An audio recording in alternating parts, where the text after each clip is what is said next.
The final book in this crazy sci-fi trilogy has arrived, and it's out of the frying pan and into the fire in this one. Bad to worse in every single way.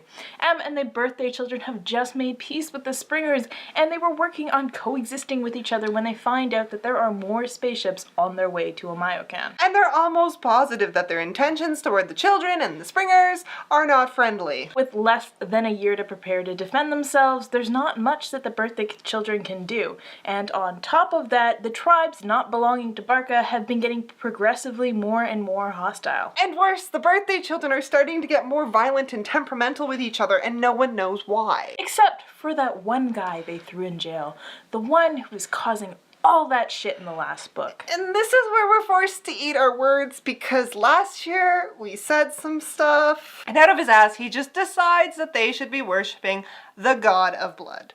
The god of blood.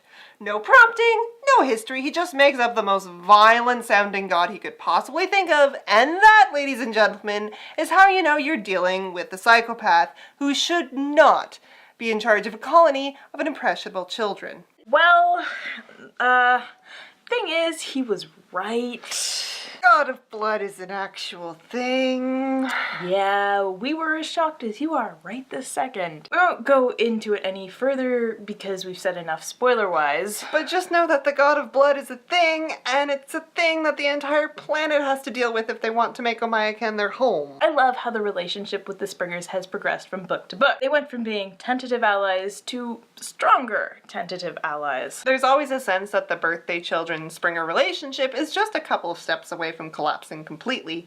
Both Em and Barca are trying hard to create strong bonds between their civilizations. It's realistic in the fact that two peoples who have just met each other and have just stopped fighting each other aren't going to be best friends right away. It's going to take hundreds of years. But the relationship with the Springers is something that Em has to contend with, because then the alien species lands. And they are sufficiently devastating.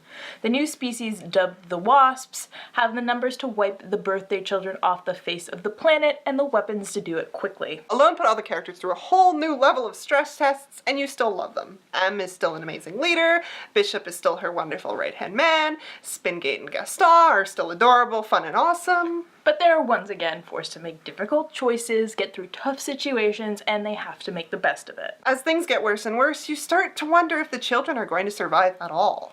Sigler has somehow managed to change each book significantly, but also have them be a cohesive unit and trilogy, which is extremely impressive. When you think back on the problems that the children had back in book 1, they look nothing like the problems that they have now. Alone wraps up the series pretty neatly. There were a whole bunch of questions that we were waiting to get answered, like what happened with Matilda's rebellion? Why did the Zoetel get launched? Why were the birthday children created? More about Matilda's past, and a whole bunch of other questions that we do get answered. It wrapped up the plot very neatly. It was impressive. My only problem, though, was how it kind of wrapped up the characters. Obviously spoilers, so we can't say too much of what specifically bothered us, but I almost feel as if there was a too perfect romance plot just thrown in at the end that didn't make it feel as authentic as it could have. More about that in our spoilers review, though. The bottom line is Sigler does a fabulous job with this crazy sci-fi story. The suspense, the thrills, the characters, the world building, everything about the Generations trilogy came together in the best way possible. It's a series that I would recommend to any sci-fi or dystopia fan. Sure, the ending had a couple of little hiccups that rubbed us the wrong way a little bit, but it takes away nothing from how we felt about the entire series. We're just nitpicky. So congratulations to Scott Sigler on this wonderful sci-fi series, and we look forward to whatever he writes next.